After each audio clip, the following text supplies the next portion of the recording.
अस्सलाम वालेकुम नाजरीन, आप देख रहे हैं कश्मीर क्राउन और मैं हूं ताहिर कुदूस। आपको बताते चलें कि आज हम एक ऐसे इंसान से आपको मिलाने जा रहे हैं, सरहदी तहसील करना से निकलकर एक सिंगर यानी एक गायकार, बहुत ही वो भी उम्दा किस्म के गायकार, जो जहां पैदाश उनकी जो है सरहदी तहसील के अंदर हुई, सरहदों पे हुई, वो यहाँ पे बड़े भी हुए। और इस वक्त हमारे साथ मौजूद हैं वकार खान, जो करना से निकलकर इस वक्त मुंबई में जो हैं अपने काम के जो है फ़राइज़ अंजाम दे रहे हैं। हम इनसे जानेंगे इनकी जो ट्रैवल हिस्ट्री रही, करना से लेकर मुंबई तक इनका कैरियर जो रहा, और ख़ास तौर पर एक ऐसे इलाके से जो बिल्कुल पिछड़ा हुआ इलाका, पिछड़ा हुआ सब डिवीज़न है, वहाँ से निकलकर ये मुंबई तक जो इनका सफ़र जो है कैसा रहा और कैसे जो है इनको म्यूज़िक के अंदर आना हुआ। सबसे पहले वकार साहब आपका खैर मकदम करते हैं। बहुत शुक्रिया, बहुत शुक्रिया। आपसे पूछना चाहेंगे वकार साहब कि आप इस सरहदी तहसील से एक बहुत फार फ्लंग एरिया है। जी बिल्कुल। मुझे लगता है कश्मीर में पूरी तरह से अभी ये नोन नहीं है, लोग नहीं जानते हैं इसको। यहाँ से निकलकर मुंबई तक जाना मुझे लगता है आपके लिए भी फ़ख्र की बात है, करना के लिए भी फ़ख्र की बात है कि इलाके को रिप्रेजेंट कर रही है। जी। तो उस हवाले से ये जर्नी आपकी जो है कहाँ से स्टार्ट हुई और कहाँ तक पहुँची? पहले तो बहुत शुक्रिया आपका कि आपने इस काबिल समझा और यहाँ दावत दी। जर्नी जो है वो स्कूल टाइम से ही शुरू हो गई थी। जब मैं स्कूल में था तो मेरा इंटरेस्ट जो था वो म्यूज़िक में डेवलप होना स्टार्ट हो गया था। मैं क्लास 2 में था, सेकंड क्लास में, 2002 की बात है, जब मैंने पहली बार स्टेज फेस किया था और लोगों को फेस किया था। तो फिर आहिस्ता आहिस्ता वहाँ से मेरा इंटरेस्ट जो डेवलप होता गया, और स्कूल में हमारा म्यूज़िक क्लब होते थे, तो वहाँ पे मैंने पार्टिसिपेट करना शुरू किया और वहाँ सीखना भी थोड़ा थोड़ा इनिशियली वहीं से स्टार्ट किया। फिर जब मेरा कॉलेज था जो वो राजौरी से हुआ है, बाबा गुलाम शाह बादशाह यूनिवर्सिटी से, तो वहाँ पे एक मुझे थोड़ा सा इस चीज़ को और पुश मिला, एक डिफरेंट अप्रोच मिली टुवर्ड्स म्यूज़िक। तो वहाँ से मैंने थोड़ा सा इस पर प्रोफेशनली काम करने स्टार्ट किया। अगर वहाँ से जो प्रोफेशनल ट्रेनिंग जो है मेरी वो कॉलेज टाइम से शुरू हुई। तो उसके बाद सिलसिला चलता गया। फिर आगे मैं शौक़ ने दिल्ली पहुँचाया। दिल्ली में मैं उस्ताद के पास रहा। मेरे उस्ताद जो थे अब्दुल अज़ीज़ खान साहब, वो पटियाला घराना से हैं, तो उनके पास कुछ वक्त रहा। फिर आहिस्ता आहिस्ता ऐसे ही कारवां चलता गया और आज आपके सामने। तो आज जिस मंज़र पे आप पहुँचे हैं, मैंने देखा आप माशाल्लाह बहुत अच्छे जो हैं चल रहे हैं इस फील्ड में, म्यूज़िक में। सबसे पहले आपको ये इंटरेस्ट कैसे पैदा हुआ कि आप म्यूज़िक के अंदर आए? क्योंकि आप एमए हैं, आप मास्टर्स किया आपने पॉलिटिकल साइंस में, और आप यहाँ पे टीचर भी रहे हैं एज ए आपने, तो ये छोड़कर आपको नहीं लगता कुछ अलग डिफरेंट आपने चूज़ किया? ये म्यूज़िक का जो था वो कीड़ा जो था वो बचपन से ही हो गया था, और ये एक ऐसी चीज़ है आपके साथ लग गई फिर आपको छोड़ने वाली नहीं है।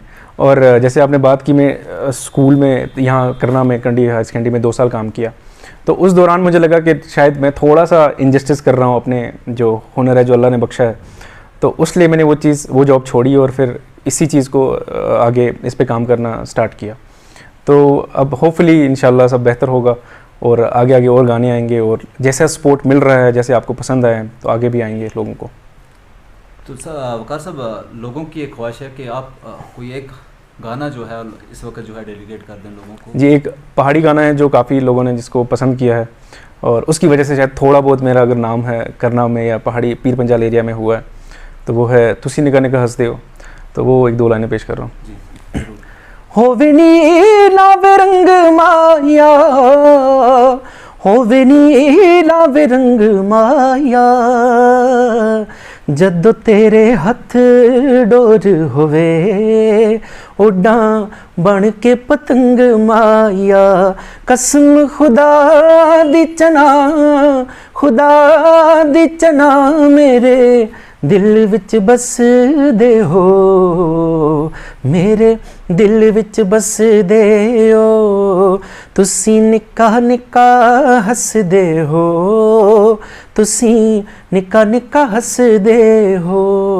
माशाल्लाह, बहुत खूब, बहुत खूब, बहुत शुक्रिया। वकार साहब, बहुत सारे लोग यहाँ पे हैं जो आपका प्रोफेशन है म्यूज़िक से, यहाँ से लड़के काफ़ी जो हैं उनके अंदर ऐसा टैलेंट है, लेकिन सरहद होने पे या ये नाम जो है अभी तक वो नहीं पहुंचा है, लेकिन टैलेंट बहुत है, लेकिन सोर्स की कमी की वजह से वो लोग वहाँ तक नहीं पहुँच सकते जहाँ तक आप पहुँच रहे हैं। तो उन लोगों के लिए क्या मैसेज रहेगी? देखिए, इसमें कोई दोहराई नहीं है कि प्लेटफॉर्म की थोड़ी कमी है हमारे पास, और रिसोर्सेज भी बहुत कम हैं, लेकिन अब आज का ज़माना जो है वो सोशल मीडिया का दौर है। अगर मैं आपके इधर आपके सामने बैठा हूँ तो वो भी सोशल मीडिया की ही वजह से हूँ, तो उस चीज़ का अच्छे से फ़ायदा उठा सकते हैं हम। और आज आप कोई भी चीज़, छोटी चीज़ भी जो है वो इंटरनेट से सीख सकते हैं। इवन गाड़ी चलाना जो है आप इंटरनेट से सीख सकते हैं। तो म्यूज़िक का भी अल्हम्दुलिल्लाह बहुत सारे ऐसे चैनल्स हैं, बहुत सारे ऐसे ऑनलाइन लेक्चर्स होते हैं या कॉलेज होते हैं, तो इनिशियली मुझे लगता है वो बेटर है, थोड़ा आपको पता चल जाएगा कि आपका लेवल क्या है, और फिर आहिस्ता आहिस्ता आपका इंटरेस्ट भी डेवलप होगा, तो फिर आप उसको प्रोफेशनल लेवल पे टेक कर सकते हैं। इवन कश्मीर यूनिवर्सिटी में कोर्स होते हैं म्यूज़िक के, BA होता है या जैसे भी।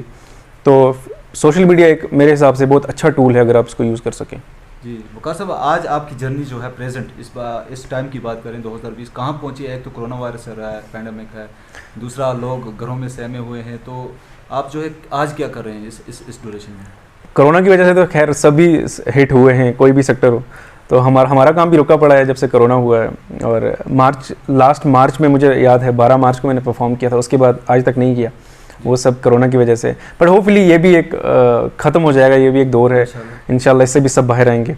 और अभी मैं जो है कुछ फोकस जो है मेरा वो थोड़ा सा पहाड़ी की तरफ शिफ्ट हुआ है, क्योंकि पहाड़ी बहुत है, तो ऐसा नहीं है कि बहुत मीठी ज़ुबान है, बहुत हमारे पास लिटरेचर है, बहुत पोइट्री के लिए हम बहुत इंटरेस्ट हैं, लेकिन उस लेवल तक शायद हम इसको पुश नहीं कर पाए। उसकी वजह ये थी कि जैसे रिसोर्सेज नहीं थे, आज से मोबाइल इंटरनेट का हमें ख़ासतौर हम पहाड़ियों को शायद 3-4 साल पहले ही मिला है, तो इस वजह से हम थोड़ा पीछे रह गए। लेकिन होपफुली अब अल्हम्दुलिल्लाह पहाड़ी जो है, पहाड़ी सेक्टर पे या पहाड़ी लैंग्वेज पे थोड़ा सा मैं कोशिश कर रहा हूँ कि ज़्यादा जो मेरा तवज्जो होगी उस तरफ होगी, और पहाड़ी गाने आएंगे, और इंशाल्लाह होपफुली आपको पसंद भी आएंगे।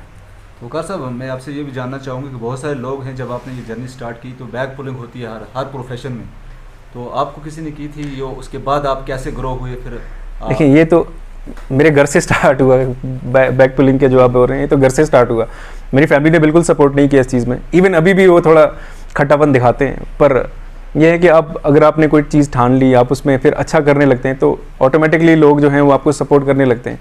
तो इंशाल्लाह ये सिर्फ म्यूज़िक का नहीं है, या आपके जर्नलिज्म का है, या किसी भी कोई भी प्रोफेशन आप स्टार्ट करें, तो स्टार्ट में आपको ऐसी चीज़ें देखने को मिलेंगी, स्ट्रगल है, और स्ट्रगल से निकल के ही फिर तब जब फल खिलता है तो तब उसमें मज़ा है। तो अभी वाला जो फेज़ है अल्हम्दुलिल्लाह ठीक है, लोग प्यार भी देते हैं, कुछ लोग ऐसे भी हैं जो इससे थोड़ा सा डिमोटिवेट भी करते हैं, पर दैट्स अ इम्पॉर्टेंट पार्ट, वो भी एक ज़रूरी चीज़ है। अल्हम्दुलिल्लाह सब बेहतर है। आप एक मुझे लगता है करना में सबसे ज़्यादा नौजवान आपको चाहते हैं, उन नौजवानों के लिए जो इस वक्त ड्रग के अंदर जो है, नशे के अंदर मलूस हो चुके हैं, काफ़ी जो करना की जनरेशन है वो ड्रग मैंने इसके अंदर मुब्तला हो चुकी है, तो उन लोगों के लिए आपकी क्या मैसेज है? ये तो बड़ी बदकिस्मती की बात है कि हम इस चीज़ में मुब्तला हुए हैं।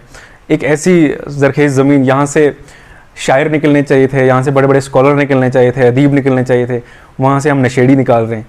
तो मैसेज यही है कि इन सब चीज़ों से होपफुली अब एडमिनिस्ट्रेशन है या जो बाकी एजेंसीज़ हैं वो काम कर रही हैं, और सोशल NGOs हैं, जो सोशल वर्कर्स हैं, वो भी इस चीज़ पे काम कर रहे हैं। होपफुली इस चीज़ से भी बाहर आएंगे, और जितना बेहतर हो, ख़ासतौर ये जो चीज़ है, जैसे आपने ड्रग्स की बात की, या ये ऐसी कोई भी इविल जो है सोसाइटी का, ये हम ये एक सोसाइटी के लिए मतलब सबकी एक जिम्मेदारी बनती है, एक इंडिविजुअल लेवल पे नहीं होता है। अगर मेरा बेटा ख़राब है, आपका बेटा ख़राब, तो ये सिर्फ उसके वालिद की जिम्मेदारी नहीं है, ये पूरे माहौल की, पूरी सोसाइटी की है। तो हमें ये मतलब वो एक समाजी तौर पे इस चीज़ पे काम करने की ज़रूरत पड़ेगी, एक दूसरे का ख्याल रखना पड़ेगा, बच्चे से पूछना पड़ेगा आप कहाँ जा रहे हो, पैसा कहाँ खर्च कर रहे हो, अपना वक्त कहाँ ज़ाया कर रहे हो, अपना वक्त कहाँ इन्वेस्ट कर रहे हो, तो तभी ये चीज़ें बेहतर हो सकती हैं।